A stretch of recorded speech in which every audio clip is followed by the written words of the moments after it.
One of the things that sucks about freelancing is that you just don't know what you don't know, and you end up sucking at something that you think you're actually good at. If that's not you, if you feel like you're good at everything, this is 100% you. You are not good at everything. And so this is the case that I've seen with the clients that we work with. We work with over 200 clients. We help them with client acquisition. One part of client acquisition is sales. And one of the things we do with our clients is we review their sales calls or their discovery calls to see how bad they truly are. And there's been many times where we're getting them some great leads. They're getting on good discovery calls with people that are like really good qualified leads for their niche.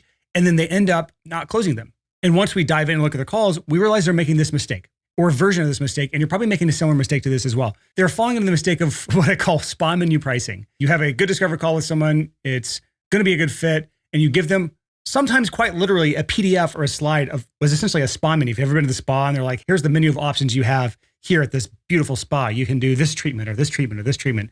Mr. or Mrs. Customer, what do you want? That's how you're treating it. So you're giving them a low or medium and a high option, kind of like the tiered pricing. But what ends up happening is you give the client analysis paralysis. They're confused over which option even makes sense for them. I've seen the argument that when you present tiered pricing, the question is no longer, should I work with you or not? It's which option should I go with? But that's mostly bullshit. When people are presented with multiple options, they are slow to decide. They make no decision whatsoever. Sometimes at best, it slows down your sales cycle where they're trying to mull over the options and figure out which one's best for them, or you end up crushing your close rates overall because they're making no decision. And if you've heard me on this podcast before, I'm a broken record when I say this, a no decision by the client is by default a no, always. 100% of the time it's a no. So at the very least, we always try to get our clients to make some sort of decision, even if that decision is no, because if you don't make them make a decision, it'll always be no. And when you give them a bunch of different options to go through, they're going to have more no decisions because they're going to go mull over their options for weeks and weeks or months and months until it's just phases out into a no. And the reason for this is people hate making the wrong choice. It's bad enough when I go to a spa and I'm about to spend $100, $200 on something. And I'm like, I don't know which option makes sense for me. I don't want to pick the wrong one. But when you're selling something that's thousands or tens of thousands of dollars, that's the amount of money at stake for your clients. It is a horrible thing to put them through. You're basically telling them, you are the expert at the service that I offer. Therefore, you will make the decision, and I hope you can choose the right one. That's essentially what you're telling them. And worst of all are the people who just choose the cheapest option because it's the lowest number, but it doesn't actually give them the outcome that they want. That's why I hate tiered pricing. I hate spa pricing. I hate doing anything that just doesn't give them one option that is the solution. People come to you because you're the expert. You should not be giving them a choice for what they do. You should be listening to them with your ears, deciding with your brain on what makes sense for them, and then prescribing them a solution. And again, that's a single solution. So if you do this right, it'll not only position you as the expert, because you are the expert. Let's just use web designers for an example. Web designers, you're working with business owners, and you might be working with multi-million dollar, $10 million, $20 million, $100 million companies, billion-dollar companies. They're the expert in that domain. However, when it comes to web design, if they're hiring you, it's because you're the expert at your domain. And when you prescribe a single solution to their problems and not a smorgasbord of things that they could choose from, it will position you as the expert. And it'll speed up the time to close because they're just trying to decide yes or no on the option you've prescribed them versus which one should we choose? Take weeks, months, years sometimes. It also will support premium pricing because you are presenting this as the answer, like the answer versus an answer. And that's an important distinction. When you're just saying this is the answer, do you want it or not? Versus here is 3 potential answers. These are all potential answers, which implies that there's like a billion other potential answers out there that you can go shop around for. So you can charge a premium rate when it is the answer for the client. And it will ultimately increase your close rates, which is what we've seen with our clients. When we make sure they're following this process, what I'm going to outline today, or a version of this process, their close rates go up. Before I get into the episode today, if this is your first time on the podcast, hi, I'm Brian Hood. This is the Six Figure Creative Podcast.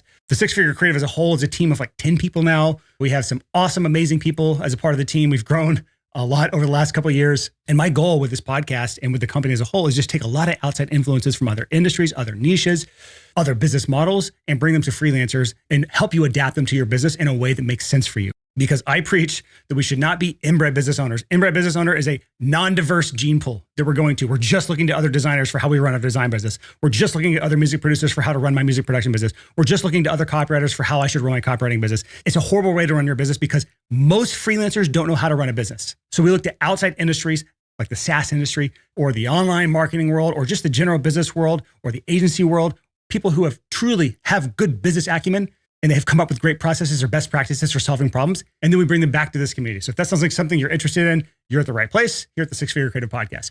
So let's dive into this. We talked about diagnose and prescribe. We're not giving them a spa menu of options.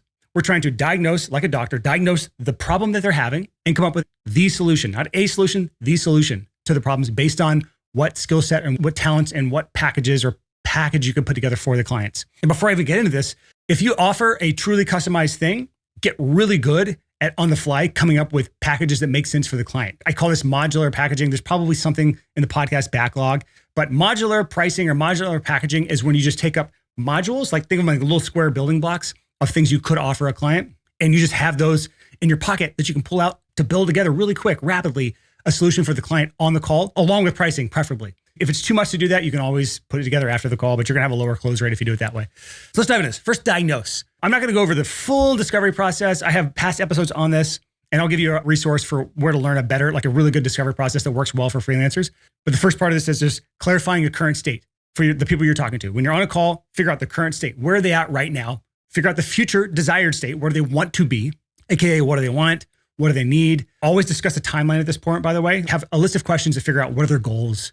What do you want with this project? What do you need with this project? One really ninja thing to do here is always discuss timeline when you figure out their future state. When they're talking about all the things that they want to happen, you discuss timeline so you can use it for the close later. We'll come back to this. But you figured out their current state. Where are they at right now? The things that they don't have that they want, things that they have that they don't want, where they want to be. And then sit there and make sure not only you understand the gap between point A and point B, but make sure Mr. and Mrs. Client understands the gap between point A and point B. Because when you understand the gap, you know what package to build out with your modular pricing. Or if you just have a standard productized offer, you know how to position the offer for the client. And then if they understand the gap, they can understand how your solution bridges that gap. Because any freelancer, you are offering a bridge from point A to point B. And that point A to point B, that bridge is the gap. And if you can't figure out a way to close that gap with your service, you will not make the sale. Now, there's a really good sales process that I have our clients follow and I recommend to other freelancers. It's called the Closer Framework. It's by Alex Hormozy. He trains tons of sales teams, tons of salespeople. It works for freelancers. You have to use some adaptation to your process. You have to come up with your own questions for each one. I think I've done probably an episode on this. Maybe I'll do another one in the future. But it's a really easy way for you to just make sure you're hitting all the points on the things that I've talked about in this. It's just a good, solid framework, especially a first framework to follow for a sales process. Now, at this point, you understand point A, where they are now. You understand point B, where they want to be. You understand the gap from point A to point B. You understand how your solution could be there.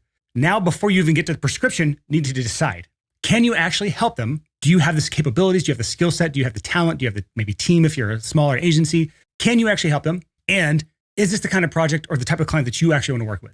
If it's not yes to all of that, then you don't have to prescribe a solution unless the solution is, hey, I'm not a right fit for you. Let me actually refer you to a friend of mine or someone that I think will be a better fit. But decide if this is going to be a good fit for you or not before you get into the prescription process.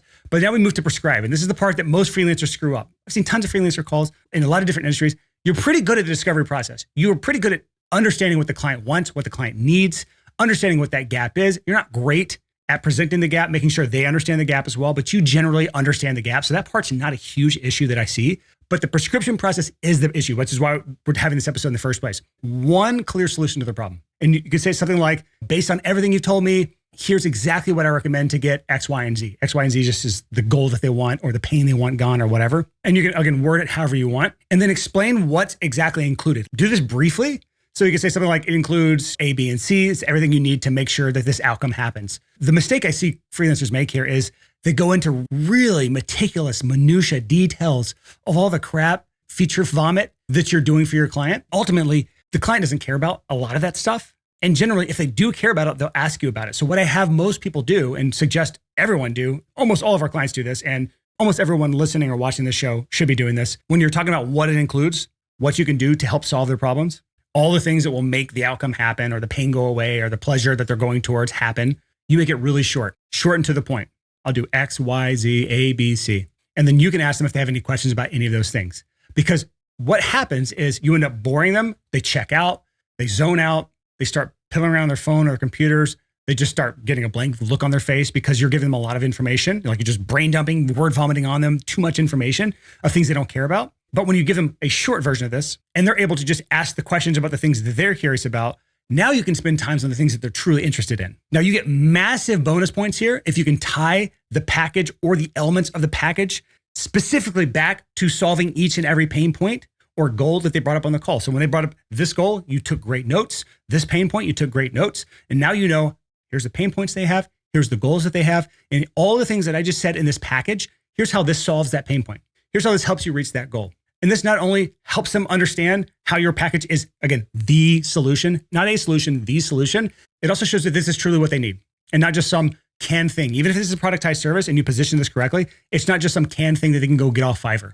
Now, there's a phrase that I love when it comes to the pitch. It's sell the vacation, not the trip. And that basically means when you're trying to sell the vacation to somebody, you're not talking about going through TSA, checking your baggage, waiting in line, having that 4-hour layover in Fort Lauderdale.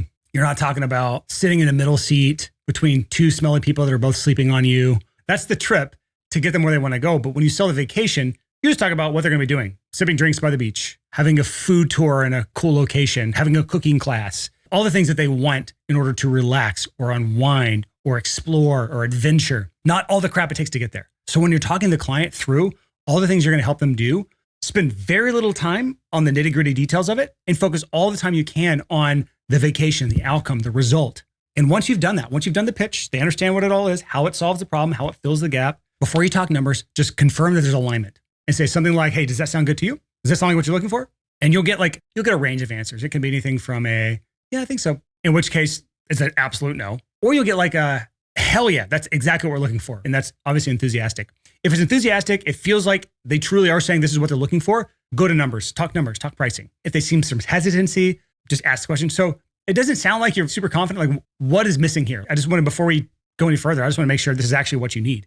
And start diving in, digging into what's missing, maybe where you didn't explain something correctly, maybe they misunderstood something. Because if you go into pricing before those things are addressed, you will always get objections on the pricing and you will never actually understand what it's from. You'll think it's pricing objections, but it was actually you didn't explain your package properly. You didn't help them understand the gap in their own life or business or whatever it is that you're selling them. But when you go in and start talking about pricing, when there's still unmet objections that you didn't even know existed because you didn't stop and discuss, you're going to start thinking your prices are too high. But in reality, it was just you had unaddressed objections during the sales process or discovery process that were never discussed. But at this point, if they're all in, they seem enthusiastic, talk numbers and shut the fuck up. I'm going to give my podcast editors some fun on edits for this section because we censor the show. If you're pre-episode 150, we didn't always censor the show. A lot of freelancers, when they get to the numbers part, you're so uncomfortable and scared to talk numbers, you start doing this long, drawn-out justification of your pricing just so that you can then give a price. And then you end up talking more about how you're trying to justify it and their brain's already turned off because they heard the price and they're thinking about the price and they're not thinking about what you're saying. Horrible way to do sales. Just give the pricing and shut the fuck up. Shut the fuck up. Something like, awesome. So the investment is $10,000. If you're ready, we can lock in your spot, get you started by July 15th. Put the timeline in. Remember earlier where we talked about always discuss the timeline in the discovery process? Now you have the timeline written down in your notes. That's the timeline you're shooting for. Awesome. So this is going to be 10 grand to get started. And if you're ready, we can lock in your spot and get you started by July 15th, which is what you guys wanted. Notice how I shut the fuck up there? I'm serious. It's going to feel very uncomfortable, but it is a very powerful thing to do because most freelancers, when they can't just shut the fuck up at the pricing discussion, you end up negotiating against yourself. You start bringing the price down. You start bringing up things. You start sweating. You start fumbling over your words. It is always best if you just shut the fuck up and let them process. This is especially important for my freelancers like music producers, mixing engineers, people who work what I consider like business to consumer, where you're talking to unsophisticated buyers, people that's just like a very emotional purchase, because those people, you drop a $5,000, $10,000 price tag on them for an album, and that's the highest number they've heard since they bought a car. So they just need time to process it. Anything you say after that, they're just not processing. They're just thinking about the number. And some people, it's just an absolute, there's no way. Some people will be like, okay, sticker shock, but they get over it. And some people are like, great, but you can address it based on their reaction and what they say and what questions they have. If it goes on too long and you're just like, I can't bear this anymore, you can say, hey, what questions you got? But the reason for the silence and the shutting of the fuck up is just simply so they can process it. Because when you start just word vomiting after that, they're not listening to you anymore. Now, if there is truly a price objection, instead of presenting a spa menu of low, medium, high price, this is where you can put a downsell in there sometimes, right? If you have one, where it's like, hey, 10,000 doesn't make sense. Like your budget's only 3,000. If you have 3,000, here's what we can do. We can do X, Y, and Z to match your budget. It's not exactly what you wanted. It's not 10 songs, but it's 3 songs, or it's not a new brand and a website. It's just a new brand. This is where you start putting those sorts of downsells in, but I want you to be very careful with this. I don't do down sells, never have, probably won't, because the danger of down sells is you present the down sell before you've actually established as a pricing objection. And so what people will do is just throw the lower number, the lower package, whatever out there way too early because they don't want to deal with overcoming objections, waiting for them to get funds together, taking the long approach versus the short approach. You just end up using your down sell as a crutch. Be very careful with it, but it is an option. If you want to see like a really good example of a well-run discovery call process that covers kind of all the stuff I mentioned in this episode, I would encourage you to just go apply for our coaching program, Clients by Design. If your application is approved, I just encourage you funnel hack us. There's a lot of stuff that in our funnel that you can take away as far as our application process. For you, it would just be a pre-call questionnaire. Like the questionnaire people need to fill out before they get on a call with you so you know whether or not it's going to be a qualified lead or not. Look at our call process, our follow-up process, before calls, reminder on all these things you can kind of like funnel hack and take away for yourself. And then if you get approved and you get on a call, see how it's run. Take notes yourself as you go through it. And then there's an added benefit of getting your own problem solved if you move forward with the coaching program. Like we will literally do the same thing I'm talking about here. We will figure out where you're at now, where you're trying to go, what's the gap. Here's how our process helps you with that gap. And you can make a decision to move forward. Even if you don't, it'll still be valuable for you to go through to see exactly what I'm talking about on this episode. So if you want to apply for that, just to at least start funnel hacking us, go to sixfigurecreative.com/coaching, fill out the questionnaire and get on there. And if you've never heard me talk about this before, essentially what we do with our clients is it's very customized. We look at your business. We come up with a full, essentially a pitch that we give you as a client. We give you a client acquisition roadmap that we pitch to you. You can approve it or reject it. If you approve it, we'll move forward and coach you. If you reject it, we'll part ways. You owe us nothing. You're out $0. We make it really low risk for people so that they can see what it's going to be like to work together before we actually work together. And then if we work together, it's a month-to-month fee. Cancel any time. We don't sign you on the long contracts or anything. So just go check it out. Highly recommended. We have hundreds of clients now, and it's turned into a really cool community with lots of interactions, lots of different backgrounds and industries represented. And again, that's sixfigurecreative.com/coaching. That's all I got for you this week. I will see you next week on the Six Figure Creative Podcast.